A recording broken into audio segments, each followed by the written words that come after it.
आज के dating culture में one night stand, casual relationship और हुकअप्स को बहुत कैजुअली लिया जा रहा है। Dating apps, house parties, social media और शॉर्ट वीडियोस ने इन तीनों को इतना नॉर्मल बना दिया है कि लोग इन्हें सेफ, सिंपल और टेंशन फ्री मानने लगे हैं। सोच साफ होती है, नो कमिटमेंट, नो प्रेशर, बस फन और फ्रीडम। अट्रैक्शन को कनेक्शन नहीं बल्कि एक शॉर्ट एक्सपीरियंस की तरह देखा जा रहा है। मीट करो, वाइब बनी, फिजिकल क्लोजनेस हुई और फिर सब अपनी अपनी लाइफ में आगे बढ़ गए। बाहर से ये मॉडर्न, ओपन माइंडेड और प्रैक्टिकल लगता है। बहुत से लोगों को ये रिश्ते टाइम सेविंग और कन्वीनियंट भी लगते हैं, लेकिन असल जिंदगी सिर्फ रील्स और फिल्टर्स तक सीमित नहीं होती। ग्राउंड रियलिटी में वन नाइट स्टैंड, कैजुअल और हुकअप्स कई बार उतने सिंपल नहीं होते जितने दिखते हैं। इन तीनों में सबसे बड़ा फैक्टर होता है स्पीड। सब कुछ बहुत फास्ट होता है, ट्रस्ट जल्दी बनता है, क्लोजनेस जल्दी होती है और डिसीजंस बिना सोचे लिए जाते हैं। प्रॉब्लम तब शुरू होती है जब इतनी तेजी में बाउंड्रीज, सेफ्टी और आगे क्या हो सकता है इस पर बात ही नहीं होती। आज अट्रैक्शन के साथ डिजिटल प्रेजेंस भी जुड़ी होती है। चैट्स, फोटोज, वीडियोस, लोकेशंस, सब कुछ कहीं ना कहीं रिकॉर्ड में रहता है। शुरुआत में लोग इतने हल्के में ले लेते हैं, लेकिन बाद में ये चीजें प्रेशर, कंफ्यूजन या मिस यूज का कारण बन जाती हैं। एक और रियलिटी जिस पर बहुत कम बात होती है वो है हेल्थ रिस्क। जब एक इंसान एक से ज्यादा लोगों के साथ कैजुअल या हुकअप्स में होता है तो सेक्सुअली ट्रांसमिटेड इंफेक्शंस और दूसरी सीरियस बीमारियों का खतरा भी बढ़ जाता है। शुरुआत में ये रिस्क दिखाई नहीं देता, लेकिन बाद में इसका असर बॉडी और लाइफ दोनों पर पड़ सकता है। एज अ डिटेक्टिव जब मैं ऐसे केसेस देखता हूं तो एक बात कॉमन निकल कर आती है। शुरुआत ऑलमोस्ट हर बार म्यूचुअल और नॉर्मल लगती है, बातचीत इजी होती है, मिलना कंफर्टेबल लगता है, लेकिन कुछ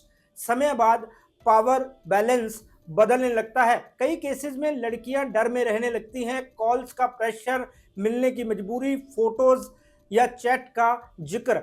बाहर से सब वॉलंटरी लगता है, लेकिन अंदर से सिचुएशन फोर्स्ड हो जाती है। दूसरी तरफ लड़कों के केसेस में भी प्रॉब्लम कम नहीं होती। कैजुअल या हुकअप्स के बाद अचानक पुलिस कंप्लेंट, लीगल थ्रेट्स या मनी डिमांड सामने आ जाती है। उस वक्त समझ आता है कि जो चीज मजे के लिए शुरू हुई थी वो कितनी रिस्की साबित हो सकती है। रेपुटेशन, फैमिली और कैरियर तक सवालों में आ जाते हैं।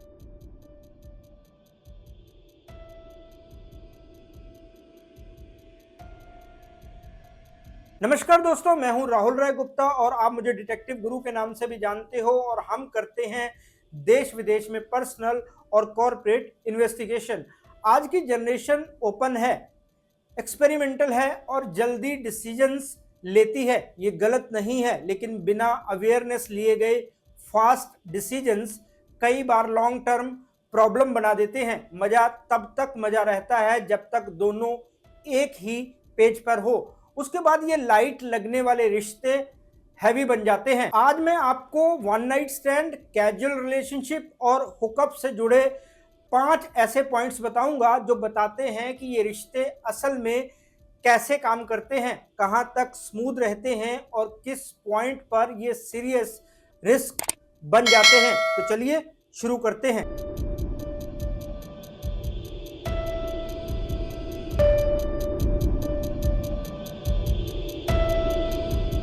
आज के डेटिंग कल्चर में वन नाइट स्टैंड को सबसे इजी ऑप्शन माना जा रहा है।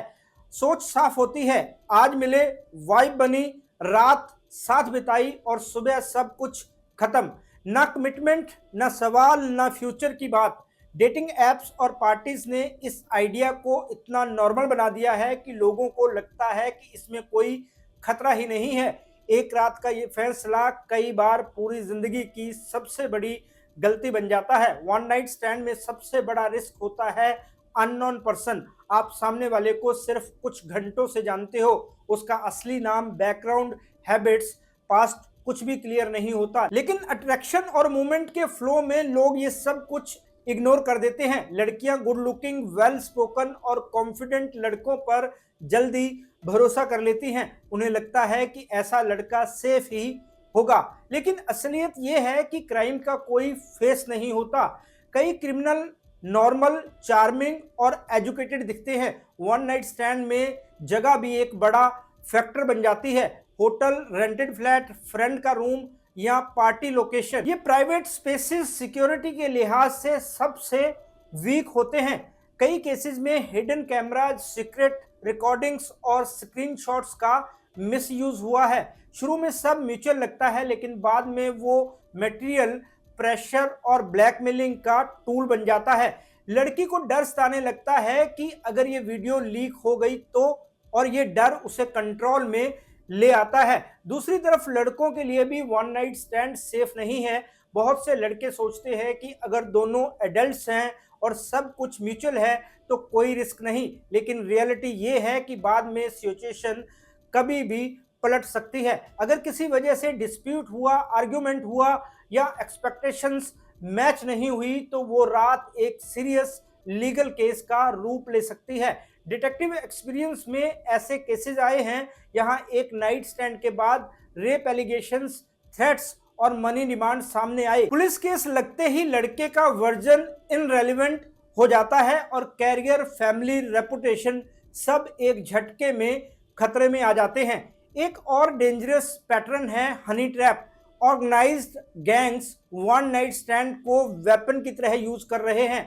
अट्रैक्टिव प्रोफाइल्स, फेक आइडेंटिटीज और प्लान्ड मीटिंग्स, फिर प्राइवेट मूवमेंट के बाद अचानक थ्रेट्स, एफआईआर की बात और सेटलमेंट डिमांड। कई लोग डर के मारे पैसे दे देते हैं, लेकिन प्रॉब्लम यहीं खत्म नहीं होती। सब कुछ ट्रस्ट और मूवमेंट पर टिका होता है, और जब ट्रस्ट गलत जगह लग जाए तो नुकसान सिर्फ इमोशनल नहीं रहता, लीगल, फाइनेंशियल और सोशल डैमेज बहुत बड़ा होता है। ये वजह है कि वन नाइट स्टैंड को फ्रीडम नहीं बल्कि हाई रिस्क गैम्बल कहा जाता है, जिसमें हारने की संभावना जीत से कहीं ज्यादा होती है। ग्राउंड रियलिटी सिर्फ केसेस में नहीं दिखती, फिल्मों में भी दिखती है। 2016 में आई सन्नी लियोनी की फिल्म वन नाइट स्टैंड एक साफ वार्निंग देती है। फिल्म दिखाती है कि जो रिश्ता शुरुआत में सिर्फ एक कैजुअल और म्यूचुअल वन नाइट स्टैंड लगता है, वही धीरे धीरे इंसान की जिंदगी में उलझन और दबाव बन जाता है। बिना एक दूसरे को ठीक से जाने और बिना साफ बात किए फिजिकल क्लोजनेस में जाना बाद में कंट्रोल को हाथ से बाहर कर देता है। सनी लियोनी का किरदार ये दिखाता है कि कैसे एक रात के बाद अटैचमेंट और एक्सपेक्टेशंस चुपचाप पैदा हो जाती हैं, जिन्हें संभाल पाना आसान नहीं होता। फिल्म का साफ मैसेज यही है कि वन नाइट स्टैंड सिर्फ एक रात नहीं रहती, उसका असर दिमाग, फैसलों और आगे के रिश्तों पर पड़ता है। जो चीज बस एक रात लगती है वही आगे चलकर स्ट्रेस और परेशानी की वजह बन सकती है।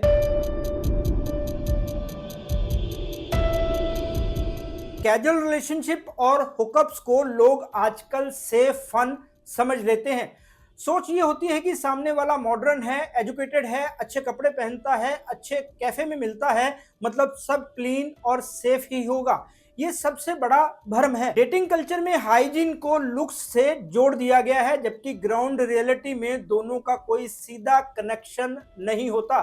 कैजुअल रिलेशनशिप में हेल्थ रिस्क को सबसे ज्यादा इग्नोर किया जाता है। कैजुअल रिलेशनशिप्स में पार्टनर बदलना कॉमन है, आज कोई और कल कोई और ये पैटर्न सबसे बड़ा डेंजर बनता है। लोग ना मेडिकल हिस्ट्री पूछते हैं, ना टेस्टिंग की बात करते हैं, ना प्रोटेक्शन को सीरियसली लेते हैं। मूवमेंट में सब एक्साइटमेंट और अट्रैक्शन पर चलता है, लेकिन सेक्सुअली ट्रांसमिटेड इंफेक्शंस ऐसे नहीं आते कि तुरंत अलार्म बजा दे।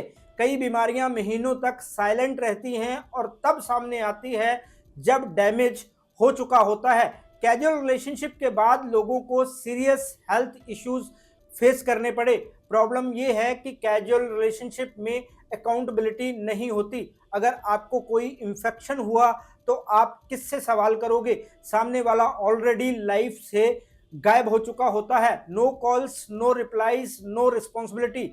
मेडिकल ट्रीटमेंट चलता रहता है, लेकिन मेंटल प्रेशर और रिग्रेट बढ़ता जाता है। एक और हार्श रियलिटी ये है कि कैजुअल कल्चर में लोग ऑनेस्टी नहीं रखते। बहुत से लोग अपनी पास्ट एक्टिविटी, मल्टीपल पार्टनर्स या हेल्थ स्टेटस छुपाते हैं क्योंकि उन्हें लगता है कि सच बोलने से मौका चला जाएगा। यहाँ सेल्फ प्रोटेक्शन से ज्यादा सेल्फ इंटरेस्ट काम करता है। रिजल्ट ये होता है कि एक व्यक्ति की केयरलेसनेस कई लोगों की हेल्थ को रिस्क में डाल देती है। गर्ल्स के लिए रिस्क और भी ज्यादा होता है। सोसाइटी जजमेंट, मेडिकल स्टिग्मा और फियर की वजह से कई बार वो टाइम पर ट्रीटमेंट तक नहीं ले पाती। वहीं बॉयज भी ओपनली बात नहीं करते क्योंकि एम्बैरेसमेंट और रेपुटेशन का डर होता है। कैजुअल रिलेशनशिप में कोई इमोशनल बॉन्ड नहीं होता, इसलिए सपोर्ट सिस्टम भी नहीं मिलता। सब कुछ अकेले हैंडल करना पड़ता है। सबसे डेंजरस बात यह है कि लोग एसटीडी को सिर्फ फिजिकल इशू मानते हैं, जबकि उसका इंपैक्ट मेंटल और सोशल दोनों होता है। एंजाइटी, ट्रस्ट इश्यूज और फ्यूचर रिलेशनशिप्स का डर परमानेंट बन जाता है। कैजुअल रिलेशनशिप बाहर से मॉडर्न लाइफस्टाइल लग सकता है, लेकिन अंदर से ये एक बड़ा हेल्थ इशू है। एक गलत चॉइस, एक केयरलेस मूवमेंट और फिर आपकी बॉडी उसका बिल सालों तक चुकाती है। लुक्स, वाइब्स और कंफर्ट आपको सेफ नहीं करते हैं, बल्कि अवेयरनेस और रिस्पॉन्सिबिलिटी करती है। और कैजुअल कल्चर में ये दोनों चीजें सबसे ज्यादा मिसिंग होती हैं।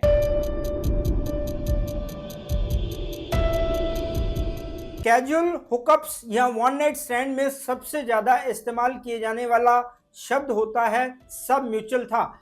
शुरुआत में ये लाइन सबको सेफ फील कराती है, दोनों एडल्ट्स हैं, दोनों एग्री हैं, तो प्रॉब्लम कहाँ है। लेकिन ग्राउंड रियलिटी में ये म्यूचुअल शब्द बाद में डेंजरस वेपन बन जाता है। इस तरह के रिश्तों में कोई रिटर्न क्लियरिटी नहीं होती, ना मैसेजेस में साफ बात, ना बाउंड्रीज तय, ना फ्यूचर की कोई अंडरस्टैंडिंग। सब कुछ मूवमेंट, मूड और ट्रस्ट पर चलता है, लेकिन ट्रस्ट टूटते ही वो चीजें chats, calls, photos, videos pressure tools बन जाती हैं।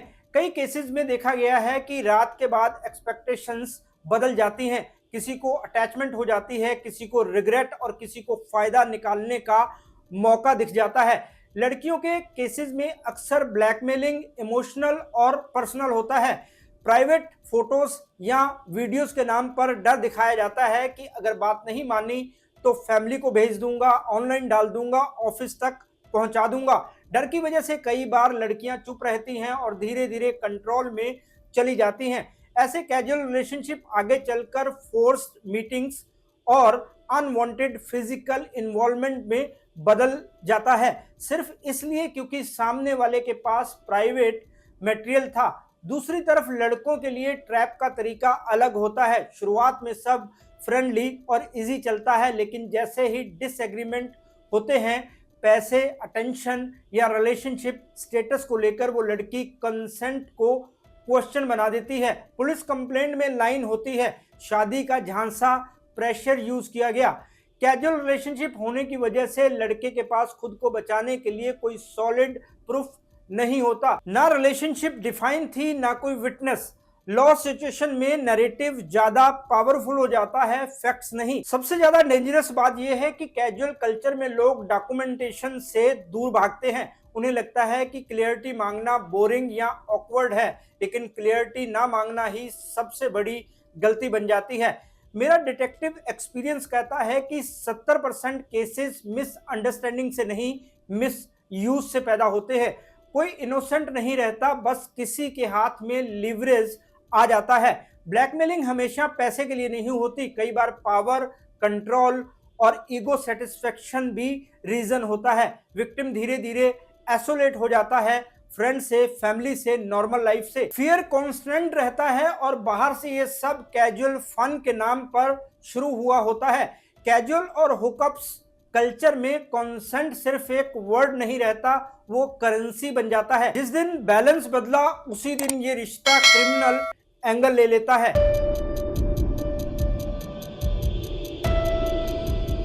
हुकअप, कैजुअल और वन नाइट स्टैंड का सबसे खतरनाक पहलू वो होता है यहां मजा और कानून की लाइन आपस में गड़बड़ा जाती है। शुरुआत में सब हल्का लगता है, ड्रिंक्स, पार्टी, लाफ्टर, फ्लर्टिंग और फिर फिजिकल क्लोजनेस।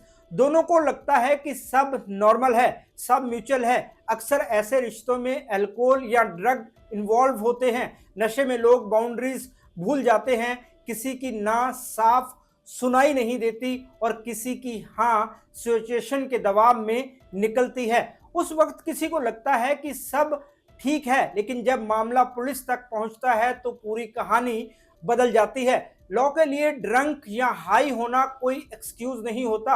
अगर किसी एक पक्ष ने बाद में कहा कि वो कंफर्टेबल नहीं था या प्रेशर में था, तो पूरा मामला क्रिमिनल एंगल ले लेता है।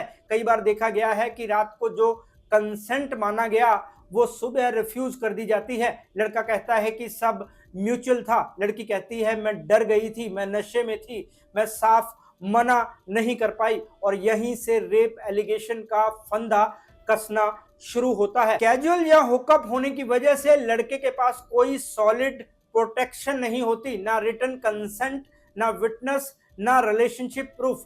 कई मामलों में लड़के खुद भी अनअवेयर रहते हैं कि उन्होंने कब लाइन क्रॉस कर दी। एक्साइटमेंट, ईगो और पीयर प्रेशर में बाउंड्रीज की रिस्पेक्ट नहीं हो पाती। लॉ परसेप्शन और इंटेंशन नहीं, इंपैक्ट देखता है, और इंपैक्ट अगर नेगेटिव माना गया तो आउटकम सीधे जेल तक जाते हैं। दूसरी तरफ कुछ केसेस में मिसयूज भी देखने को मिलता है। रिलेशनशिप बिगड़ने, पैसे या रिवेंज के चलते रेप एलिगेशन को टूल की तरह इस्तेमाल किया जाता है। कैजुअल रिलेशनशिप में क्योंकि कोई डिफाइंड स्टेटस नहीं होता, इसलिए डाउट हमेशा अक्यूज्ड पर जाता है।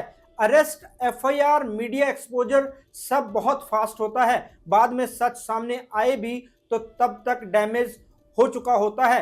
हुकअप्स कल्चर में सबसे बड़ा इल्यूजन ये है कि मजा और रिस्क अलग अलग चीजें हैं। असल में दोनों एक ही क्वाइन के दो साइड हैं। यहाँ बाउंड्रीज क्लियर नहीं और अंडरस्टैंडिंग नहीं, वहां मजा कभी भी क्रिमिनल चार्जेस में बदल सकता है।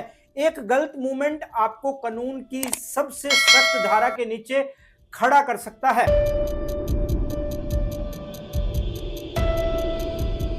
आज के समय में हुकअप्स, कैजुअल और वन नाइट स्टैंड सिर्फ कमरे तक सीमित नहीं रहते, ये सीधा मोबाइल और इंटरनेट तक पहुंच जाते हैं। एक फोटो, एक शॉर्ट क्लिप या एक स्क्रीन रिकॉर्डिंग और आपकी पूरी जिंदगी पब्लिक हो सकती है। लोग अक्सर एक्साइटमेंट और ट्रस्ट में अपने प्राइवेट मूवमेंट्स रिकॉर्ड होने देते हैं, कभी मजाक में, कभी मेमोरीज के नाम पर, कभी सामने वाले के कहने पर। उस वक्त लगता है कि कौन देखेगा, ये तो सेफ है, ये तो मेरे अपने हैं। लेकिन जब रिश्ता कैजुअल है तो सामने वाला आपका अपना नहीं होता। रिश्ता खत्म होते ही वो कंटेंट वेपन बन जाता है। ब्रेकअप, ईगो क्लैश या पैसे के लालच के बाद प्राइवेट फोटोज और वीडियोज से धमकियां शुरू हो जाती हैं। पहले डराया जाता है कि अगर बात नहीं मानी तो ये सब लीक हो जाएगा। लड़की हो या लड़का, दोनों इस प्रेशर में टूट जाते हैं। समाज में बदनामी का डर इतना बड़ा होता है कि लोग गलत से गलत चीज मानने को मजबूर हो जाते हैं। सबसे डेंजरस हिस्सा तब आता है जब ये कंटेंट सच में लीक हो जाता है। Fake accounts, WhatsApp groups, Telegram channels और अडल्ट वेबसाइट्स, एक बार कंटेंट बाहर गया तो उसे रोकना ऑलमोस्ट इम्पॉसिबल होता है। पुलिस कंप्लेंट भी कई बार डैमेज को रिवर्स नहीं कर पाती। डिटेक्टिव केसेस में ऐसे कई लोग मिले हैं जिनकी शादी टूटी, जॉब चली गई और फैमिली ने रिश्ता तोड़ लिया, सिर्फ एक लीक्ड वीडियो की वजह से। यंग लड़कियों में सबसे ज्यादा डर फैमिली रिएक्शन का होता है। कई केसेस में गर्ल्स को लगातार धमकाया गया, पैसे मांगे गए।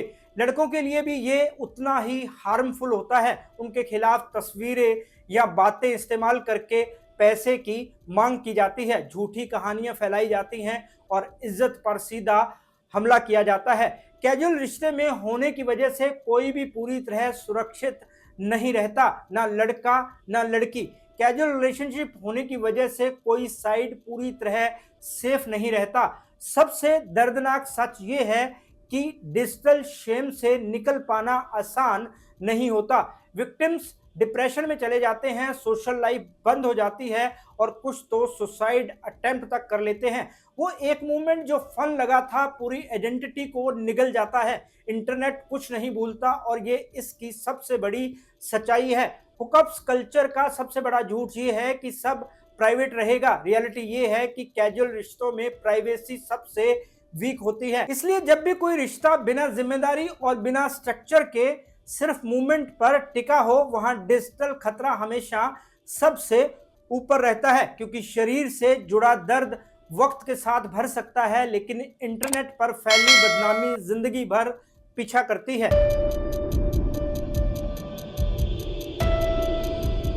दोस्तों, मैं कोई रिलेशनशिप कोच नहीं हूं और ना ही रील्स में दिखने वाला डेटिंग एक्सपर्ट। मैं एक डिटेक्टिव हूं और डिटेक्टिव फैंटेसी नहीं, केसेस देखता है। One night stand, casual relationship और हुकअप्स को लोग आज नॉर्मल लाइफ का हिस्सा मान बैठे हैं, लेकिन सच बोलूं तो मेरे लिए ये तीनों शब्द वार्निंग सिग्नल्स है, क्योंकि यहां से शुरू होते हैं, वहीं से पुलिस, हॉस्पिटल और कोर्ट के केसेस भी शुरू होते हैं। मैंने ऐसे केसेस देखे हैं, यहाँ लड़कियां सिर्फ एक गलत भरोसे की वजह से महीनों डर में रही। फोन बजते ही घबराहट, अननोन नंबर से कॉल आया तो पैनिक, और हर मैसेज के साथ ये डर अब क्या होगा। प्राइवेट फोटोज, चैट्स और वीडियोस धीरे धीरे प्रेशर बन जाते हैं। बाहर से लगता है कि सब उनकी मर्जी से हुआ, लेकिन अंदर से वो मजबूरी में जी रही होती हैं। और ये मत सोचिए कि लड़के सेफ रहते हैं। मैंने ऐसे लड़के देखे हैं जो एक कैजुअल मीट के बाद सीधे पुलिस स्टेशन पहुंचे हैं। एफआईआर, लीगल नोटिस, पैसे की डिमांड और फैमिली के सामने शर्म। उस वक्त कोई ये नहीं सुनता कि रिश्ता कैजुअल था। कागजों में सिर्फ एक आरोप दिखता है और जिंदगी उल्ट पुल्ट हो जाती है। ये तीनों रिश्ते इसलिए सबसे खतरनाक हैं क्योंकि इनमें कोई स्ट्रक्चर नहीं होता, ना शुरुआत साफ ना अंत तय। सब कुछ सिर्फ ट्रस्ट पर चलता है और ट्रस्ट टूटते ही ये रिश्ता हथियार बन जाता है। Health risk, blackmailing, false cases, digital बदनामी, ये कोई रेयर चीजें नहीं है, ये रोज की रियलिटी है। बस फर्क इतना है कि रील्स ये नहीं दिखाती हैं और लोग तब तक नहीं मानते जब तक खुद या कोई उनका अपना फंस न जाए। एक डिटेक्टिव के तौर पर मैं इतना ही कहूंगा कि जो रिश्ता जिम्मेदारी नहीं देता वो सुरक्षा भी नहीं देता, और जहां सुरक्षा नहीं होती वहां मजा सिर्फ एक धोखा होता है। सो बिफोर यू से इट इज जस्ट कैजुअल, तो सोच लो, क्योंकि कैजुअल डिसीजन की कीमत कभी कभी पूरी जिंदगी चुकानी पड़ती है। दोस्तों, ये वीडियो आपको कैसा लगा कमेंट करके जरूर बताएं। इस वीडियो को अपने दोस्तों, रिश्तेदारों के साथ जरूर शेयर करें ताकि उनको भी ये जानकारी मिल सके। आज बस इतना ही। मैं आपसे फिर मिलूंगा जानकारी से भरपूर एक और वीडियो में। तब तक के लिए अपना और अपने परिवार का ख्याल रखें, खुश रहें, मस्त रहें। जय हिंद। डिटेक्टिव गुरु